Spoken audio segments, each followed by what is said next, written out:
Welcome from to another video. हा video खूप महत्त्वाचा आहे, कारण की या व्हिडिओमध्ये तुम्हाला जागा किती येणार आहे, विशेष म्हणजे तुमची स्वतःची रँक किती असणार आहे ते सुद्धा समजणार आहे. किती विद्यार्थी कोणकोणत्या मार्कच्या समोर आहे ते सुद्धा कळणार आहे.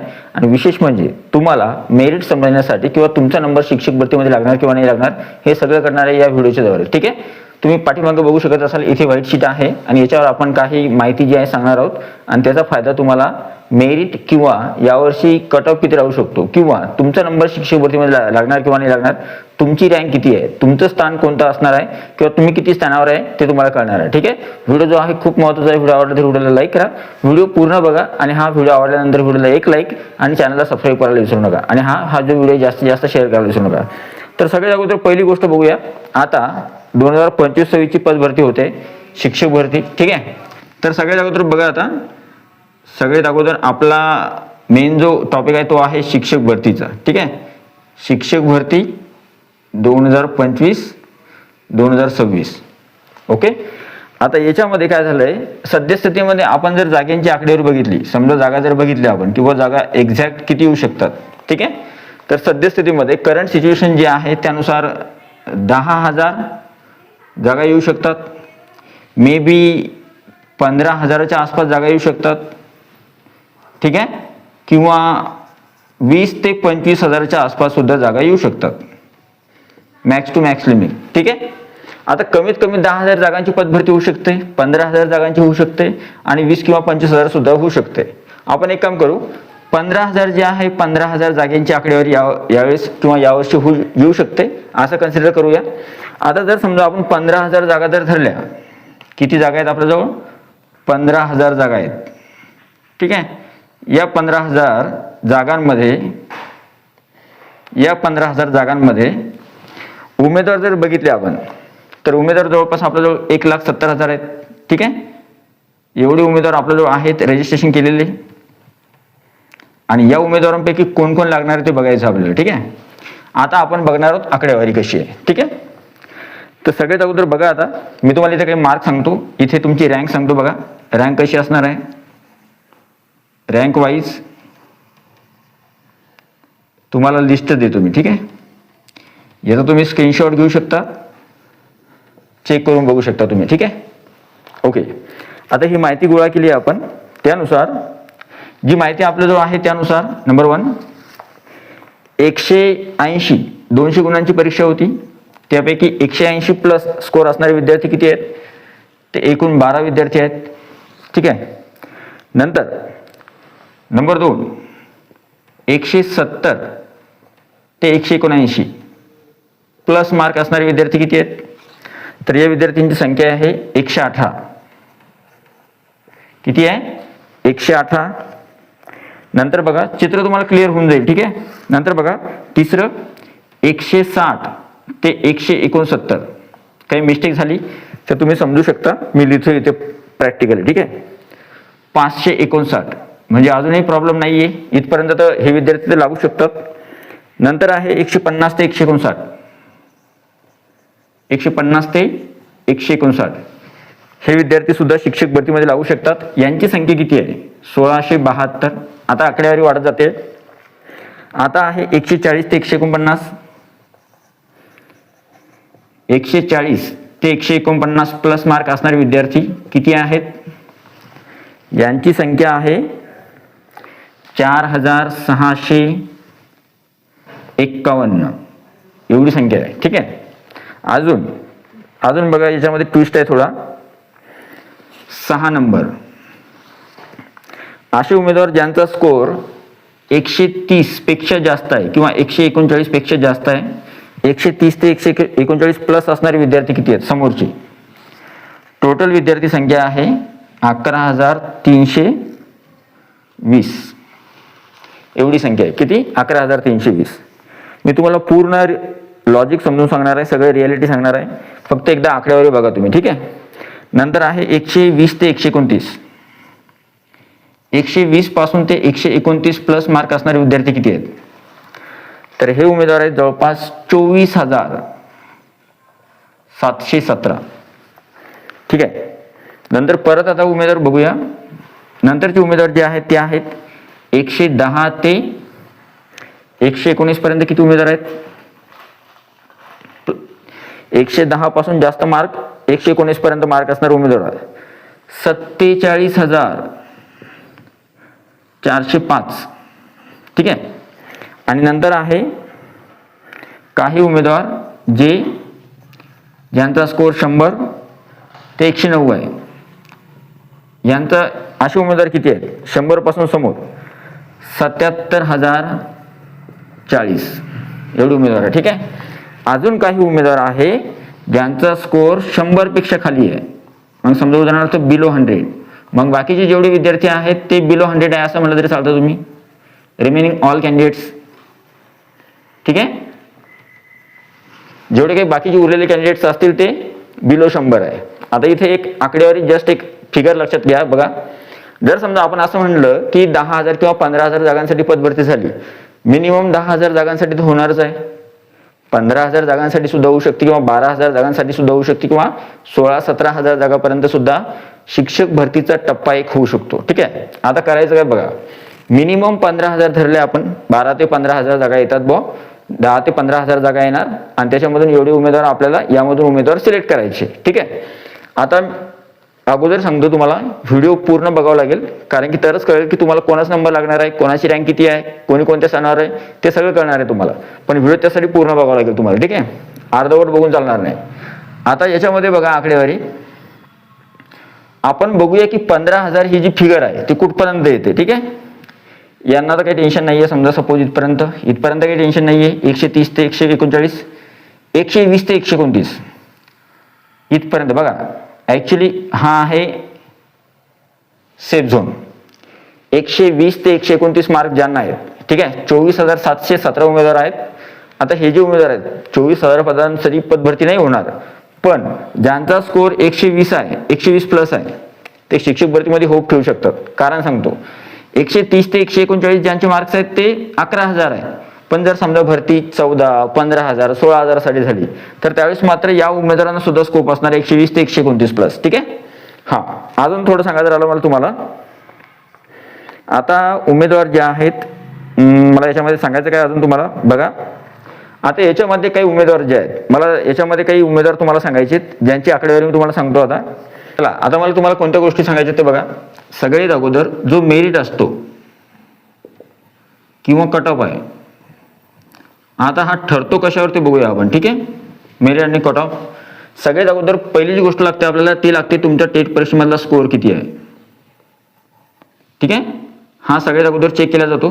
टेट परीक्षेतला स्कोअर म्हणजे नंबर 1 रँक जी आहे ती आहे तुमच्या टेट परीक्षेमधला स्कोअर. हा स्कोअर छान पाहिजे तर तुम्ही शिक्षक भरतीमध्ये निवडल्या जाऊ शकता. ठीक आहे. मेन टेट परीक्षेतला स्कोअरच आहे तुमचा. ठीक आहे. पण इथं बाकीचे फॅक्टर सुद्धा काम करतात. उदाहरणार्थ फॉर एक्झाम्पल, समजा तुमचा टेट परीक्षेतला स्कोअर 160, 165 आहे, 155 आहे, 140 आहे, तर त्यावेळेस तुमची आरामशीर निवड होऊ शकते तुमच्या टेट परीक्षेच्या स्कोअरनुसार. ठीक आहे. दुसरा जो फॅक्टर आहे जो परिणाम करतो कट ऑफ किंवा मेरिटवर, तो आहे तुमचा कास्ट किंवा तुमची कॅटेगरी कोणती आहे. कास्ट किंवा कॅटेगरी. आता फॉर एक्झाम्पल, जर तुम्ही ओबीसी मध्ये किंवा ओपन मध्ये येत असाल तर त्यावेळेस तुम्हाला थोडी स्पर्धा करावी लागेल. पण जर समजा तुम्ही SC, ST, ST मध्ये, VGA मध्ये किंवा NTB, NTC, NTD किंवा SC-BC मध्ये येत असाल, EWS मध्ये, तर त्यावेळेस तुम्हाला थोडी कॉम्पिटिशन कमी करावं लागेल. ठीक आहे. म्हणजे कास्टची सुद्धा मर्यादा आहे. कशानुसार? आता समजा 15,000 जागा जरी आल्या, ठीक आहे, या 15,000 जागांपैकी तुमच्या कास्टला किती जागा येणार? 2,000, 5,000, 1,300, 500, 600 किती जागा येणार यानुसार गणित ठरणार. म्हणजे तुमच्या कॅटेगरीला जेवढ्या जागा येणार त्या जागा तुम्हाला मिळणार, त्या जागांसाठी तुमचा विचार होणार. म्हणजे ऍक्च्युअली टेटचा स्कोअर तुमचा चांगला पाहिजे. नंतर कास्टमध्ये सुद्धा तुम्ही तुमची जी कास्ट आहे कोणती जी काही असेल, for example SC, ST, OBC, NT जी काही कास्ट असेल त्या कास्टमध्ये तुमच्या कास्टसाठी जेवढं आरक्षण आहे हे आरक्षण किती टक्के ते पाहून घ्या आणि आरक्षणानुसार तुमच्या कास्टला किती जागा येतील ते बघा. ठीक आहे. तिसरी आली गोष्ट कोणती? मीडियम. मीडियम म्हणजे फॉर एक्झाम्पल तुमचं माध्यम कोणतं आहे. आता याच्यामध्ये स्पेस बघा, मराठी मीडियमला जागा चांगल्या येतात पण स्पर्धा सुद्धा आहे. इंग्लिश मीडियम जे आहे यांच्यासाठी सुद्धा जागा येणार आहेत. उर्दू मीडियमसाठी स्पेशल जागा येणार आहेत उर्दू मीडियमच्या, आणि हिंदी मीडियमसाठी सुद्धा जागा येणार आहेत. आणि एवढंच नाही, बाकीच्या मीडियमच्या सुद्धा जागा येणार आहेत. ठीक आहे. आता इथे सुद्धा काय होतं, इथं 4 क्लासिफिकेशन कसं होतं बघा. काही उमेदवार वर्ग 1 ते 5 साठी अप्लाय करतात, काही 6 ते 8 साठी, काही 9 ते 10 साठी आणि काही 11वी 12वी साठी. ठीक आहे, स्पेसिफिक वर्गाला टार्गेट करतायत. ठीक आहे, मग आता उदाहरणार्थ मराठी मीडियमचा विद्यार्थी 1 ते 5चा मेरिट वेगळा लागेल त्याचा, मराठी मीडियमचाच पण 6 ते 8 साठी वेगळा कट ऑफ लागेल, मराठी मीडियमचा 9 ते 10 साठी 11वी 12वी साठी वेगळा लागेल. पण इथं जर समजा तुम्ही वर्ग 1 ते 5 साठी विचार करताय तर कदाचित उर्दू मीडियम किंवा इंग्लिश मीडियमच्या विद्यार्थ्याला मार्क कमी लागू शकतात. ठीक आहे, जर समजा मीडियमचा विचार नाही केला, कास्टचा विचार केला, समजा फॉर एक्झाम्पल EWSचा उमेदवार आहे, तो 1 ते 5 साठी अप्लाय करतोय, तर त्याला थोडा स्कोअर कमी लागेल. ठीक आहे, आता अजून एक महत्त्वाची गोष्ट आहे इथं, अजून एक महत्त्वाची गोष्ट आहे समांतर आरक्षण. आता समांतर आरक्षण काय आहे, तर तुम्ही घेतलेलं रिझर्वेशन किंवा तुम्हाला जे रिझर्वेशन यावर्षी टेट परीक्षेमध्ये किंवा शिक्षक भरतीमध्ये राहणार आहे ते कोणतं, त्यातले प्रामुख्यानं 3-4 खूप महत्त्वाचे आहे. एक महिलांना तर मिळतंच हे, नंतर एक अपंग यांचं सुद्धा मेरिट कमी लागणार आहे, माजी सैनिक, नंतर खेळाडू, नंतर अंशकालीन, नंतर प्रकल्पग्रस्त, थोडं शॉर्टकटमध्ये लिहितोय, नंतर भूकंपग्रस्त. ठीक आहे, एवढे समजा, आणि नंतर अनाथ पण राहिले होते. हे सगळे आहेत. मग आता समजा एखादा उमेदवार महिला आहे किंवा अपंग आहे किंवा माजी सैनिक आहे किंवा खेळाडू आहे किंवा अनाथ आहे किंवा अंशकालीन आहे किंवा प्रकल्प किंवा भूकंपग्रस्त आहे. ठीक आहे, ते अशा उमेदवारांना स्कोअर जर बघितला आपण तर यांचा स्कोअर, यांना 2 डिजिटमध्ये जरी स्कोअर असला, 2 डिजिटमध्ये जरी स्कोअर असला, म्हणजे उदाहरणार्थ यांचा स्कोअर उदाहरणार्थ समजा यांचा स्कोअर 92, 88, 76, 87 असा स्कोअर जरी असला तरी सुद्धा या उमेदवारांची निवड होऊ शकते. का? कारण की यांना तेवढं वेटेज आहे किंवा यांच्या जागा राखीव असतात. म्हणजे ऍक्च्युली ज्या जागा येतात ना, तर जागा अगोदर पहिली एक रॅन्डम फिगर येते पूर्ण बंचमध्ये, 15,000 जागा आल्या. त्यानंतर मग प्रत्येक कास्टसाठी किती जाणार, SCला एवढ्या, STला एवढ्या, VGला एवढ्या, OBCला एवढ्या, ओपनला एवढ्या जागांचं वाटप होणार. नंतर मग त्यानुसार आडवं आरक्षण जे आहे, म्हणजे महिलांना किती आहे, अपंगांना किती, माजी सैनिक, खेळाडू, अनाथ, अंशकालीन, प्रकल्पग्रस्त यांना किती जाणार ते. नंतर मग प्रत्येक वर्गासाठी 1 ते 5ला किती, वर्ग 6 ते 8ला जागा किती आल्या, 9 ते 10ला किती आल्या, 11वी 12वीला किती आल्या. नंतर मीडियमला कोणकोणत्या गेल्या, मराठी मीडियमसाठी जागा किती आल्या, इंग्लिश मीडियमला किती जागा आल्या, उर्दू मीडियमला किती आल्या आणि हिंदी मीडियमला किती आल्या आणि बाकीच्या मीडियमसाठी किती जागा आल्या, अध्यापक विद्यालयासाठी, कला क्रीडा शिक्षणासाठी किती जागा आल्या, हे सगळं बघावं लागतं. ठीक आहे, एवढंच नाही, अजून विदाऊट इंटरव्ह्यूच्या किती जागा आहेत आणि विथ इंटरव्ह्यूच्या कोणत्या आहेत. विदाऊट इंटरव्ह्यूसाठी जिल्हा परिषद, महानगरपालिका, नगरपालिका, खाजगी शैक्षणिक संस्था, आणि विथ इंटरव्ह्यूसाठी खाजगी शैक्षणिक संस्था आणि बाकीच्या काही आस्थापना ज्या असतील त्या, आणि आदिवासी आणि समाज कल्याण विभाग सुद्धा यावर्षी समाविष्ट झाले. मग तुम्हाला कळालंय, जागा येणार पूर्ण, त्यातून वाटप होणार कास्टनुसार, नंतर वाटप होणार समांतर आरक्षणानुसार, नंतर मीडियमनुसार आणि नंतर वर्गानुसार, प्रत्येक वर्गाला किती जागा आल्या. ठीक आहे, कॉम्पिटिशन खूप आहे, पण याचा अर्थ असा नाही की मेरिट किंवा कट ऑफ जो आहे त्याच्यामध्ये आपला नंबर लागणार नाही, नंबर लागू शकतो. फॉर एक्झाम्पल याच्यानुसार विचार करा, जर तुम्ही एक पर्टिक्युलर मीडियममध्ये येता, वाक्य व्यवस्थित आहे का, जर तुम्ही एका पर्टिक्युलर मीडियममध्ये येता कोणत्या ना कोणत्या, मराठी, इंग्लिश किंवा उर्दू किंवा हिंदी, नंतर तुम्हाला माहिती आहे तुमची एक कास्ट आहे specific, SC, ST, OBC, VJ सगळ्या कास्ट धरा, EWS, ओपन, OBC कोणती, त्या कास्टमध्ये येता, NTB, NTC, NTD, नंतर SCBC किंवा SBC.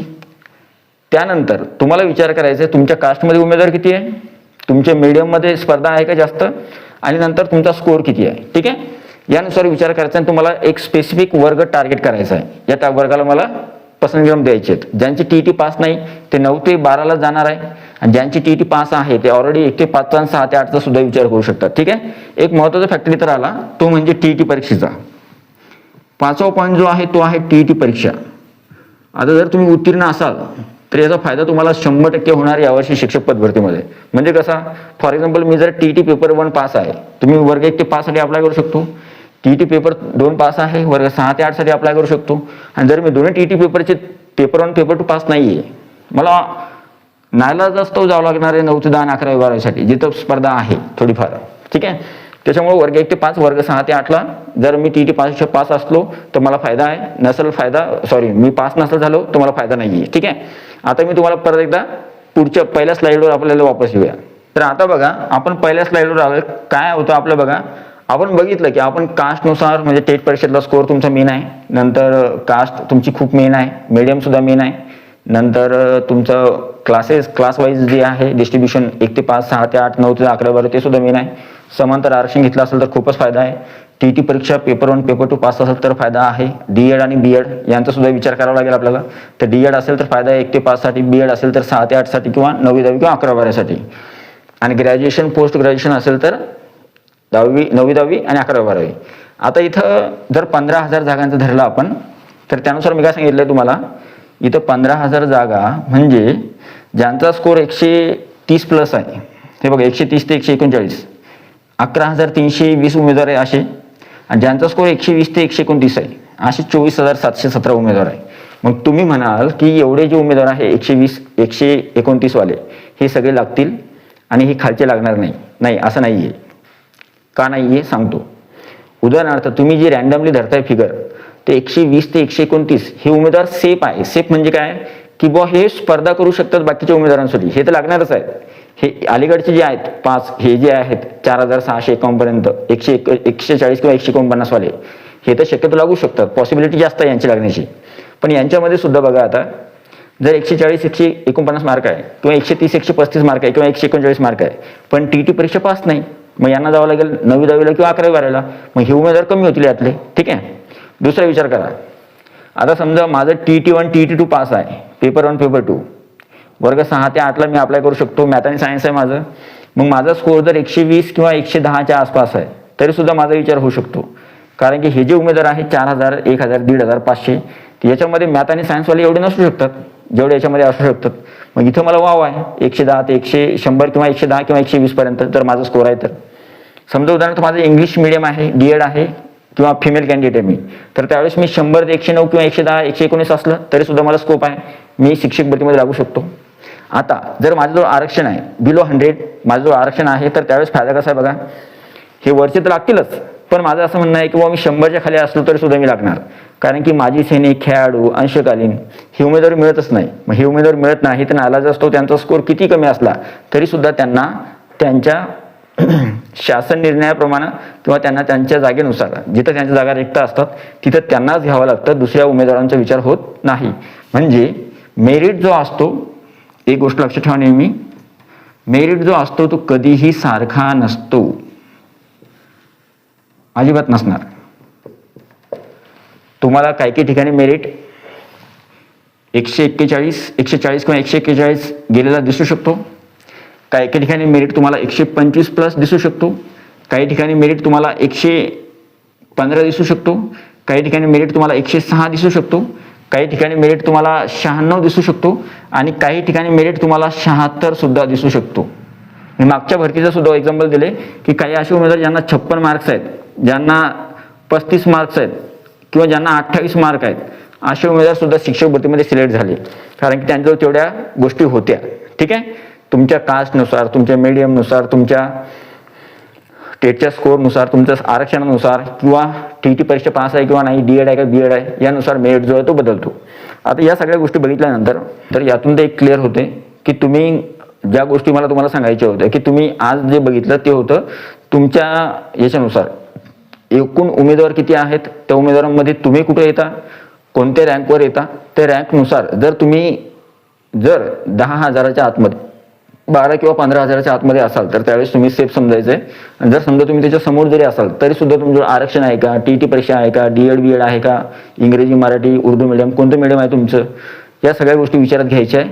तुमची कॅटेगरी कोणती आहे, तुम्ही आरक्षण घेतलेलं आहे का, मीडियम कोणतं आहे तुमचं, किंवा कास्ट कोणती आहे, टेटचा स्कोअर किती आहे, यानुसार विचार करा, तरी सुद्धा तुमच्या शिक्षक भरतीमध्ये नंबर लागू शकतो. या सगळ्या गोष्टी मी तुम्हाला व्यवस्थित डिटेलमध्ये एक्सप्लेन केल्या आहे, आणि आय होप तुमचा पूर्ण डाऊट जो आहे तो क्लिअर झाला असेल. आणि तुम्हाला जी रँक चेक करायची आहे, तर रँक चेक करण्यासाठी ही जी मेरिट लिस्ट आहे, कॉमन मेरिट लिस्ट लागली होती आपली टेट परीक्षेचा झाल्यानंतर, ती लिस्ट जी आहे ती टेलिग्रामला असेल आपल्या, तुम्ही बघू शकता. आणि कास्टनुसार सुद्धा ज्या लिस्ट आहेत, SCचं उमेदवार किती आहे, एसटीची किती आहे, ओबीसीची किती आहे, ओपनची किती आहे, या सुद्धा लिस्ट मी आपल्या टेलिग्राम चॅनलला दिलेल्या आहे. टेलिग्राम चॅनलची डिस्क्रिप्शनमध्ये आहे. ठीक आहे. तर आय होप हा जो व्हिडिओ तुम्हाला आवडला असेल. व्हिडिओ आवडला तर व्हिडिओला लाईक करा. हा जो व्हिडिओ हा जास्तीत जास्त शेअर करा. व्हिडिओला हाईप करायला विसरू नका. आणि अशाच प्रकारच्या शिक्षक भरती संदर्भात माहितीसाठी चॅनलला सबस्क्राईब करा. आणि हा जो व्हिडिओ आहे किंवा तुम्ही कमेंट केव्हाच करू शकता जेव्हा तुम्ही चॅनल सबस्क्राईब केला असेल तर. जर चॅनल सबस्क्राईब नाही केलं तर तुम्हाला कमेंट करता येणार नाही. तुमची कमेंट आली तर मी उत्तर देण्याचा प्रयत्न नक्की करेन. ठीक आहे. व्हिडिओ कसा वाटला, व्हिडिओचा अभिप्राय जो आहे तो कमेंट बॉक्समध्ये नक्की सांगा. Thank you so much. Take care. Bye bye.